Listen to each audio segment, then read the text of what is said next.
बाबा हनुमान जी को प्रणाम। महान त्यागी बाबा जुमदेव जी को प्रणाम। परमात्मा एक। भगवत प्राप्तीकरिता निष्काम कर्मयोग साधण्याकरिता परम पूज्य परमात्मा एक सेवक मंडळ वर्धमान नगर नागपूरच्या वतीने महान त्यागी बाबा जुमदेवजीच्या आदेशाप्रमाणे नांदोरी या गावामध्ये जोगीजी यांच्या निवासस्थानी मासिक 9वे हवन कार्य पार पडले। एका परमेश्वराच्या सत्संगाची बैठक सुरू आहे आणि या बैठकीमध्ये सृष्टीचे निर्माता बुद्धीचे विधाता शक्तिशाली भगवान बाबा हनुमानजी उपस्थित आहेत। भगवंताला माझा प्रणाम। या दुःखी मानवाला दुःखातून मुक्त करणारे मानव धर्माचे संस्थापक महान त्यागी बाबा जुमदेवजी उपस्थित आहेत। बाबाला माझा प्रणाम। बाबाला वेळोवेळी साथ देणारी त्यागमय जीवन जगणारी उर्वरित आयुष्य बाबाला देणारी सर्वांची लाडकी आई उपस्थित आहे। या आईला सुद्धा माझा प्रणाम। तसेच परमपूज्य परमात्मा एक मंडळाचे मार्गदर्शक आणि आजच्या या चर्चा बैठकीचे अध्यक्ष माननीय कडमेश्वर या परिसरातले सूर्यबान भाऊ टेकाडे भाऊला माझा नमस्कार। तसेच परमपूज्य परमात्मा एक सेवक मंडळाचे मार्गदर्शक आणि आजच्या या जोगी परिवाराचे मार्गदर्शक डाकोडे भाऊ यांना सुद्धा माझा नमस्कार। तसेच परमपूज्य परमात्मा एक सेवक मंडळाचे मार्गदर्शक तांबसवाडी या परिसरातले मार्गदर्शक माझे मोठे भाऊ पांडुरंग भाऊ हावरेजी यांना सुद्धा माझा नमस्कार। तसेच परमपूज्य परमात्मा एक सेवक मंडळाचे मार्गदर्शक खापा या परिसरातले निमजे गुरुजी यांना सुद्धा माझा नमस्कार। तसेच परमपूज्य परमात्मा एक सेवक मंडळाचे मार्गदर्शक काटोल या परिसरातले माझे भाऊ न्याहरे दादा यांना सुद्धा माझा नमस्कार। तसेच परमपूज्य परमात्मा एक सेवक मंडळाचे मार्गदर्शक शिंदेवानी या परिसरातले सुभाष दादा जोगी यांना सुद्धा माझा नमस्कार।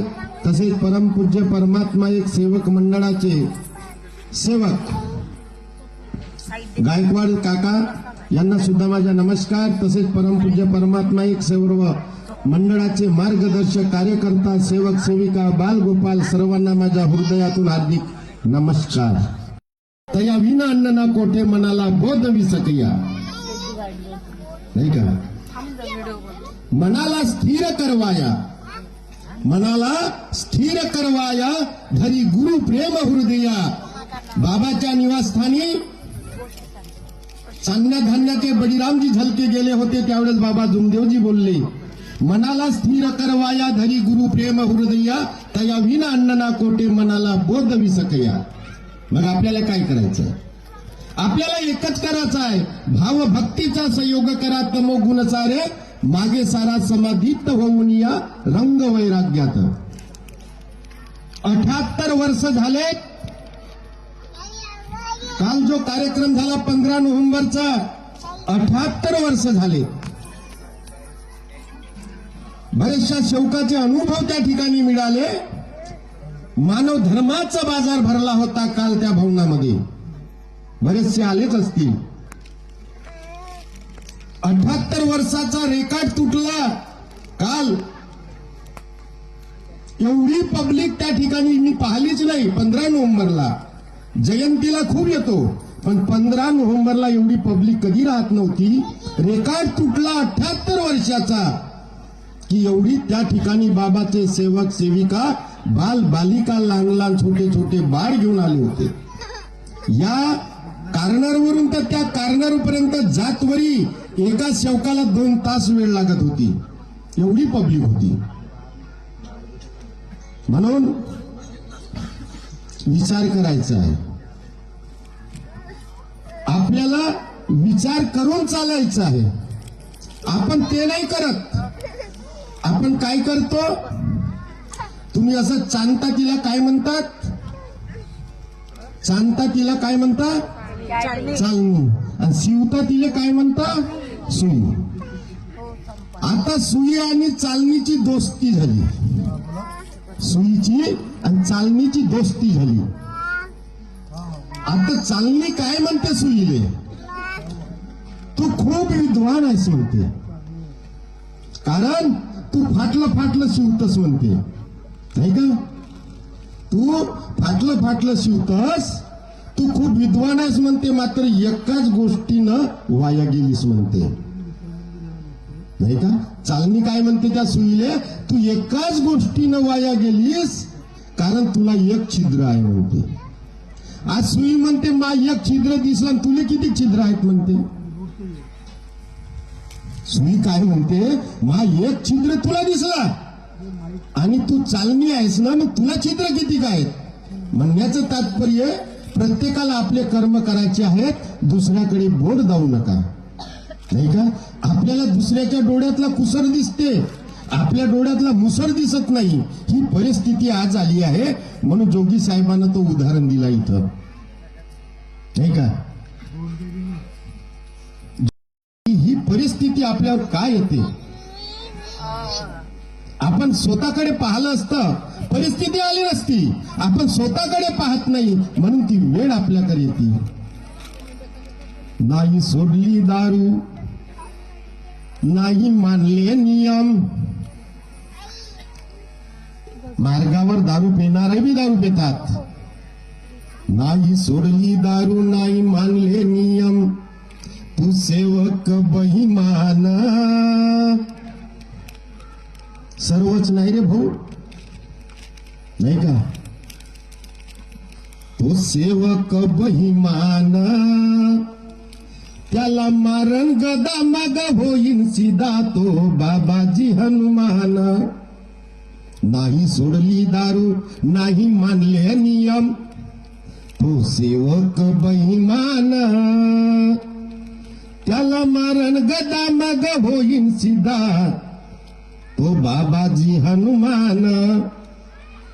तुम्ही म्हणाले गेले झगडा होते, पण त्या गध्यालेच आटोक्यात येते. तो माझ्या गावाला आहे, माझ्या घराच्या शेजारी आहे, आज 5 वर्ष झाले खाटेवर पडून आहे. खूप समजावलं त्याला, दारू नका पिऊ रे, दारू नका पिऊ रे, दारूच प्याची. त्यागी सेवक भदूजी बोरोजवाडे. आम्ही भीती सारवाले भिल्लो का तोही भीती सारवे, आम्ही कपडे धुवाले भिल्लो का तोही धुवे. आम्ही ज्या दिवशी षष्ठीचं हवन करू त्या दिवशी षष्ठीचे हवन करे, दुसऱ्या दिवसापासून दारूच पे, नाही का? आज परिस्थिती अशी बिकट आली आहे, म्हणून समजून जा, वेळ बिकट आहे. मार्ग कोणी म्हणतात खूप सोपा आहे, बहुत कठीण आहे. म्हणून मानवा, मार्गावर माणूस आला का मानव आला? मार्गावर कोण आला? मानव का माणूस? मानव. मानव मार्गावर आला. मानवा चाल सत्याच्या मार्गानी. कोणत्या रस्त्याने जायला सांगितलं बाबांनी? सत्तेच्या रस्त्याने जायला सांगितलं, पण आम्ही सत्तेच्या रस्त्याने जात नाही, असत्तेच्या रस्त्याने जातो, म्हणूनच आपण या दुःखाच्या आहारी होतो. मानवा चाल सत्तेच्या मार्गानी. सत्य पाहता जगात तुला, बाबांनी सत्य भगवान दावला ना. सत्य पाहता जगात तुला, घेरले कलिनी रे ये. काहून तुला रोग आला, काहून चट्टा झाला, काहून महारोग झाला, काहून कॅन्सर झाला. हे मानवा चाल सत्तेच्या मार्गानी. मार्गावर माणूस बनवलं ना, माणूस असून मनमानी करते. कशासाठी मार्गावर आला? मनमानी करण्यासाठी, याच्या त्याच्या निंदा करण्यासाठी का? काय शिकवलं बाबांनी? माणूस असून तो मनमानी करते, धनद्रव्य लोभासाठी कसा मरी मरते. कोणता धन कमवायचा आहे आपल्याला? कोणता धन कमवायचा आहे? बाबांनी कोणता धन कमवला? अमोलिक धन को पाया बाबाने, अमोलिक धन को पाया. ज्याचा कोणी मोल करू शकत नाही तो धन बाबांनी कमवला आहे. आणि आपण कोणता धन कमवायचा प्रयत्न करतो? आपण कोणता धन कमवतो आणि कोणासाठी कमवतो? बाबांनी कोणासाठी कमवलं धन?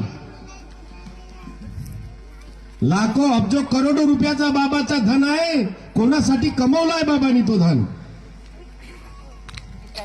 आपण काय कमवतो? इमानवा चाल सत्तेच्या मार्गानी, माणूस असून तू मनमानी करते, धनद्रव्य लोभासाठी कसा मरी मरते. काय कमावलं पाहिजे ते पहा. या ठिकाणी लाईट लावलाय आहे ना, या ठिकाणी लाईट लावला आहे. त्या लावणाऱ्याला विचारा का तिथं वायर किती जोडले आहेत?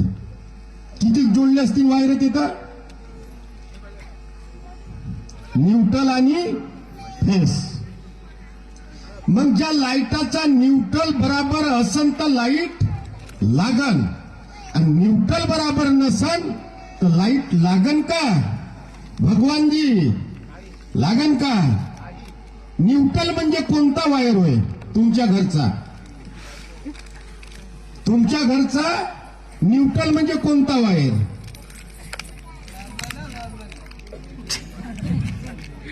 न्यूट्रल म्हणजे वायर कोणता?